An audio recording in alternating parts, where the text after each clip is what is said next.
The little girl in the pink dress screamed as the automatic hospital doors slid open, her tiny shoes slapping wildly against the polished floor. Her identical sisters scattered in 3 different directions like frightened birds, weaving through nurses, wheelchairs, and anxious families waiting beneath the cold fluorescent lights. Their father chased after them with panic written across his exhausted face, his white t-shirt soaked with sweat from carrying all 3 through the crowded emergency entrance only minutes earlier. One nurse shouted something at him, but he couldn't hear over the sound of his own heartbeat. Then the youngest one disappeared into a half-open hospital room at the end of the hallway. He rushed after her without thinking, and walked straight into the moment that quietly changed the rest of his life forever.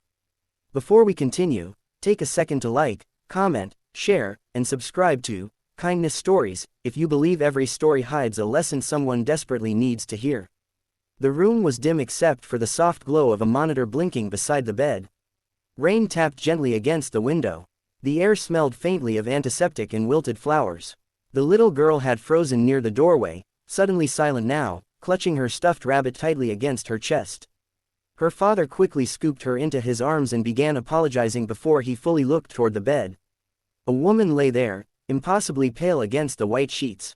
She looked young, maybe early 30s, but there was a heaviness in her eyes that made her seem older than grief itself. A thin oxygen tube rested beneath her nose. Her blonde hair spread across the pillow like tangled silk, and despite how weak she looked, her expression softened the moment she saw the frightened child. The father stopped talking mid-sentence. For a few seconds, nobody moved. Behind him, 2 more tiny girls appeared in the doorway, peeking into the room with wide curious eyes.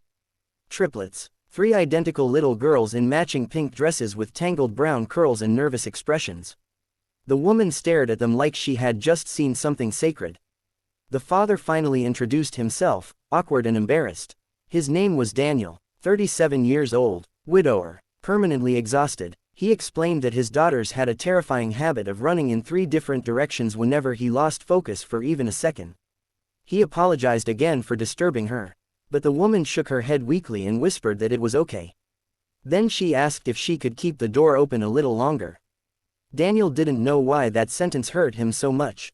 Maybe because her voice sounded lonely in a way he understood too well. A nurse eventually arrived to guide the girls back into the hallway, but before Daniel left, he glanced once more toward the bed. The woman was watching his daughters with tears quietly sliding down her cheeks. Not dramatic sobbing, just silent tears from someone seeing a life she thought she would never touch again. That night stayed inside his head long after he drove home. Daniel's life had become survival ever since his wife died during childbirth complications 3 years earlier. Every morning felt like sprinting through fire. He woke before dawn, packed lunches while calming tantrums, braided tiny curls with clumsy fingers after watching online tutorials at 2 a.m., worked construction shifts until his back burned, then returned home to laundry piles, nightmares, and 3 little girls who still asked why mommy never came back. People often called him strong. He hated that word. Strong implied choice. Most days, he was simply too tired to collapse. But something about that hospital room haunted him. The woman's eyes, the unbearable stillness around her, the way she looked at his daughters as if they carried sunlight into a place that had forgotten warmth. 3 days later, he returned. He told himself it was only to apologize properly. The nurse recognized him immediately. The woman's name was Evelyn.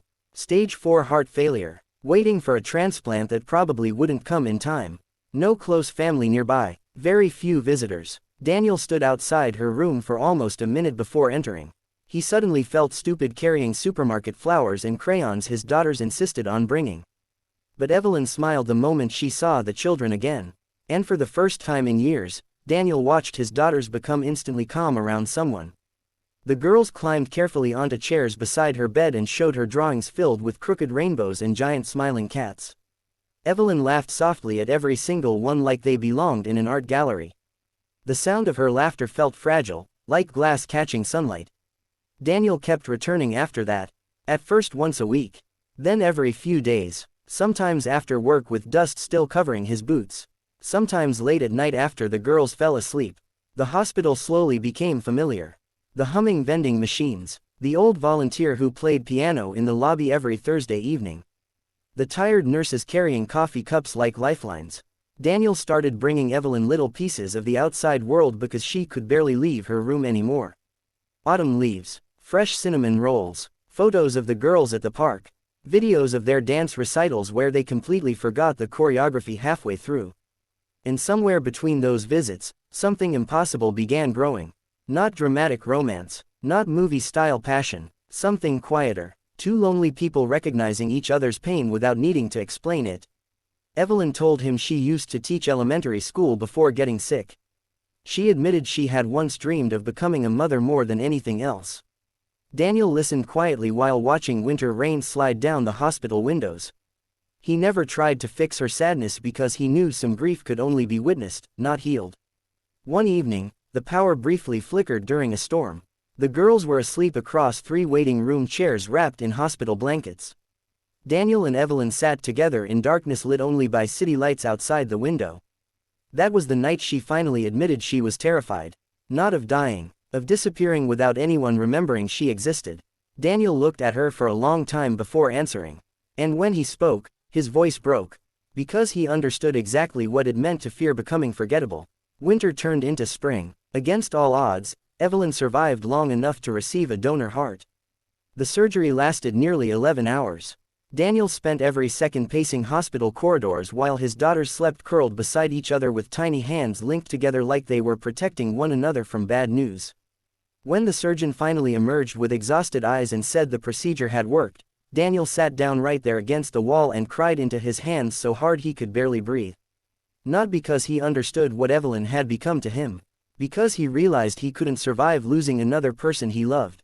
Recovery was brutal, painful, slow. There were setbacks and terrifying nights and moments Evelyn wanted to give up completely. But every morning, those triplets burst into her hospital room carrying handmade cards, flowers stolen from neighbors' gardens, and enough chaotic energy to pull laughter from even the darkest days. Months later, Evelyn walked out of the hospital under warm sunlight while Daniel's daughters held both her hands. People passing by probably saw an ordinary moment. But to Daniel, it felt like watching someone return from the dead. A year after the day his daughters accidentally ran into the wrong room, Daniel stood in a tiny backyard beneath hanging lights while the triplets threw flower petals across the grass. Evelyn wore a simple white dress. Her scar rested quietly beneath her collarbone like proof that survival leaves marks. Daniel looked at her the same way drowning people look at shorelines. There were no grand speeches during the ceremony. Just trembling hands, tear-filled eyes, and 4 little girls clinging to Evelyn's dress as though they had always belonged to her. Before the story ends, comment below where you're watching from, and tell us if you believe life sometimes leads us exactly where we were never supposed to go. Years later, Daniel would still remember the exact sound of tiny shoes racing through hospital hallways that rainy afternoon. He would remember how close he came to pulling his daughter away from that wrong room without ever stepping inside.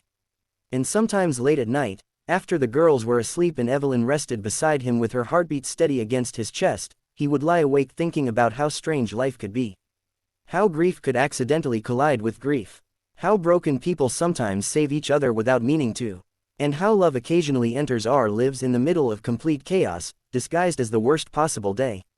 If this story touched your heart even a little, don't forget to like, share, and subscribe to Kindness Stories, so more people can discover stories that remind us how human life really is.